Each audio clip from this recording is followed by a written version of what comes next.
दोस्तों नमस्कार, कैसे हैं आप सभी लोग। एक और पंजाबी सिंगर जिनका नाम है बब्बू मान, उनके घर के बाहर पुलिस और गैंगस्टरों के बीच मुठभेड़ हुई है और जो गैंगस्टर पकड़ा गया है वो गैंगस्टर लखबीर सिंह लांडा का गैंगस्टर कहा जा रहा है। और ये भी बात सामने आ रही है, हो सकता है बब्बू मान को भी जान से मारने की जो धमकी दी गई थी तो जान से मारने बब्बू मान को आया हो।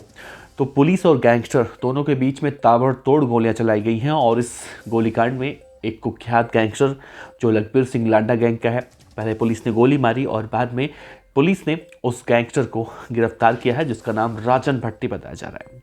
तो देखिए, लखबीर सिंह लांडा ने अपने जो गैंगस्टर भेज रखे हैं बब्बू मान को, जब पहले ही गैंगस्टरों से धमकियां मिल चुकी हैं, तो क्यों ये गैंगस्टर आया था और ये क्यों बब्बू मान के घर के बाहर घूम रहा था, रेकी कर रहा था, इसका ऐसा क्या मकसद था कि पुलिस को ऐसा ऑपरेशन करना पड़ा।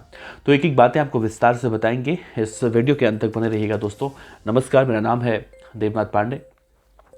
दरअसल जब से पंजाब में सिद्धू मूसेवाला मानसा में मारे गए हैं, तब से पंजाब पुलिस और गैंगस्टर इन दोनों के बीच में आंख मिचौली का खेल चल रहा है। पुलिस गैंगस्टरों को पकड़ रही है या फिर उन्हें एनकाउंटर में ठोंक रही है और गैंगस्टर भी एक से बढ़कर एक बड़े बड़े अपराध कर रहे हैं। इसी कड़ी में एक और पंजाबी सिंगर, जैसा मैंने जिक्र किया शुरू में, बब्बू मान, जिन्हें किसी ज़माने में सिद्धू मूसेवाला के दुश्मन के रूप में भी लोग देखते थे, अपने अपने फैंस, तो जान से मारने की धमकी उन्हें पहले ही मिल चुकी थी गैंगस्टरों के द्वारा। और आज जब देखा गया, पंजाब पुलिस ने गैंगस्टर लखबीर सिंह लांडा गैंग का एक बदमाश, जिसे बब्बू मान के घर के पास, बाहर या आसपास गोली मार के पकड़ा है, उसके बारे में खबर आ रही है। और ये भी कहा जा रहा है ये मुठभेड़ पंजाब के मोहाली में उस जगह हुई है जहां बब्बू मान का घर था, जिसमें दोनों तरफ से गोलियां दनादन चली हैं। इस दौरान उस गैंगस्टर को भी गोली लगी है और जब बाद में पुलिस ने उसे गिरफ्तार किया,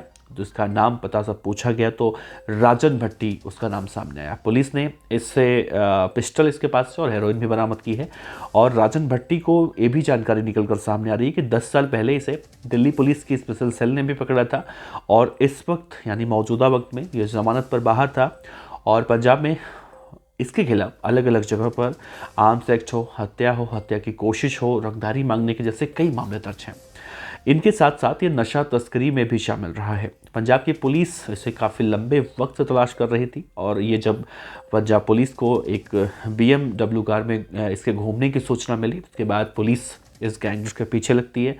इसी बीच वो अपनी BMW कार लेकर मोहाली सेक्टर 71 की एक गली में घुसता है। गली जो रास्ता था आगे से बंद था और फिर ये पैदल उतरकर भागने लगा और एक घर में घुसता है। जब पुलिस चारों तरफ से घेर लेती है तो ये छलांग लगाकर दूसरे मकान की तरफ जाता है और उस मकान में घुसकर छत पर चढ़ता है। और इसके बाद पुलिस पहले हवाई फायरिंग करती है, उसे नीचे उतरने के लिए बोलती है, लेकिन जब वो ऐसा नहीं करता है तो इसके बाद पुलिस के जो जवान होते हैं पंजाब पुलिस के, छत पर चढ़ते हैं, उसे घेरते हैं और जब वो फिर से भागने की कोशिश करता है तो पुलिस उस पर फायरिंग करती है।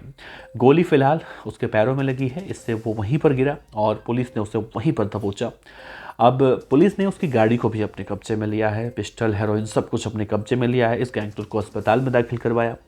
और जैसा मैं बार बार जिक्र कर रहा हूँ, बब्बू मान का घर, तो ध्यान देने वाली बात यह है कि बब्बू मान गैंगस्टरों द्वारा कई बार जान से मारने की धमकियाँ वो ले चुके हैं, मिल चुकी है उन्हें। अब बब्बू मान ने भी पुलिस में इससे पहले शिकायत दी थी, दोस्तों आप सभी को पता है। आज जब मोहाली पुलिस ने उन्हीं की कोठी के बाहर उस एनकाउंटर के दौरान उस गैंगस्टर को, यानी जो लखबीर सिंह लांडा गैंग का राजन भट्टी, उसे पकड़ा, तो अब कहा जा रहा है कि पुलिस पहले उसे कोर्ट में पेश करेगी, पूछताछ करेगी और ये भी मालूम चलेगा कि क्या बब्बू मान के घर के पास वो क्यों आया था, क्या उसका इरादा बब्बू मान को मारने का था या फिर वो रेकी कर चुका था या रेकी करने आया था या किसके इशारे पर आया था। लखबीर सिंह लांडा क्या बब्बू मान को मारना चाहता है, तो इन सब मुद्दों को लेकर पुलिस पूछताछ करेगी। लेकिन ध्यान देने वाली बात यह है कि पंजाब में एक तरफ तो पंजाब की पुलिस लगातार इन गैंगस्टरों की कमर तोड़ने में लगी हुई है। देखिए, मुख्यमंत्री भगवंत मान हो या पुलिस महानिदेशक गौरव यादव हो, लगातार पंजाब के अलग अलग जिलों में, अलग अलग इलाकों में गैंगस्टरों की कमर तोड़ने के लिए अक्सर दबिश की खबरें आती हैं और कई गैंगस्टर पकड़े भी जाते हैं। लेकिन इससे इतर देखने को मिलता है कि पंजाब में इस तरह की हरकतें जो हैं कम होने का नाम नहीं ले रही, वो बढ़ती जा रही हैं।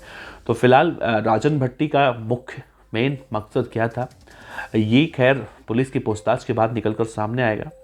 तो फ़िलहाल बब्बू मान या फिर जितने भी सिंगर हैं, चाहे मनकीरत औलख हों, पंजाब में इस वक्त सिंगरों को टारगेट गैंगस्टर कर रहे हैं। और ये कोई आज से नहीं कर रहे हैं, बहुत सालों से देखने को मिल रहा है। और शायद इसी कड़ी में सिद्धू मूसेवाला की हत्या हुई हो। लेकिन अब देखिए पुलिस की पूछताछ के बाद क्या कुछ सामने आता है, तो अपने विचार आप रखिएगा इस खबर पे। और उन लोगों से एक रिक्वेस्ट करता हूँ जो लोग हर खबर को झूठी, फर्जी, पता नहीं क्या क्या कहते हैं, उन लोगों से विनम्र निवेदन है कि भाई साहब, अगर आप लोग को खबरें झूठी लगती हों, सच्ची लगती हों, जो भी आप जैसी भी बातें आप करते हैं, तो ऐसा करना बंद कर दीजिए। आप बेशक आप मत देखिए, हमारी खबर मत देखिए, आप ऐसा करना बंद कर दीजिए। क्योंकि आप लोग को पता नहीं, मतलब कुछ लोग हैं ऐसे जो मेरे प्यारे भाई हैं, वो लोग हमेशा हमारा हौसला बढ़ाते हैं, समर्थन करते हैं। लेकिन बहुत सारे ऐसे लोग हैं जो किसी और यूट्यूबर का नाम लेके कहते हैं कि वो अच्छी खबरें दिखाता है, वो अच्छी खबरें दिखाता है। देखिए, हम मिर्च मसाला तो नहीं लगाते हैं। पेशे से मैं पत्रकार हूँ, टीवी चैनल में नौकरी करता हूँ, और मुझे लगता है कि मैं एक जिम्मेदारी से खबरें आपको बताता हूँ। लेकिन फिर भी कुछ लोग हैं, 2-4 गिने चुने लोग, जो एक खास यूट्यूबर का नाम हमारे कमेंट बॉक्स में डालते हैं। हो सकता है उनसे कुछ ज़्यादा लगा हो उनको, तो उनसे रिक्वेस्ट है कि भाई आप उसी यूट्यूबर को देखिए, हमें मत देखिए। क्योंकि हम पत्रकार हैं और जो खबरें होती हैं वही सुनाते हैं, किसी की तरह आके कुछ भी नहीं बोलते हैं। तो इसी उम्मीद के साथ हमारे चाहने वाले भाई जो हमेशा हमें सपोर्ट करते हैं, समर्थन करते हैं, और उन्हीं की वजह से हम यहाँ पर बैठकर आपसे खबरें शेयर करते हैं, साझा करते हैं। तो इसी उम्मीद के साथ ऐसे हौसला बढ़ाते रहिए, और उन भाई लोगों के लिए भी ज़रूर कुछ लिखिए आप लोग, जो हमेशा मुझे ट्रोल करते हैं और पता नहीं क्या क्या कहते हैं। कभी कभी मन बहुत आहत होता है। तो मिलते हैं अगले वीडियो में। नमस्कार।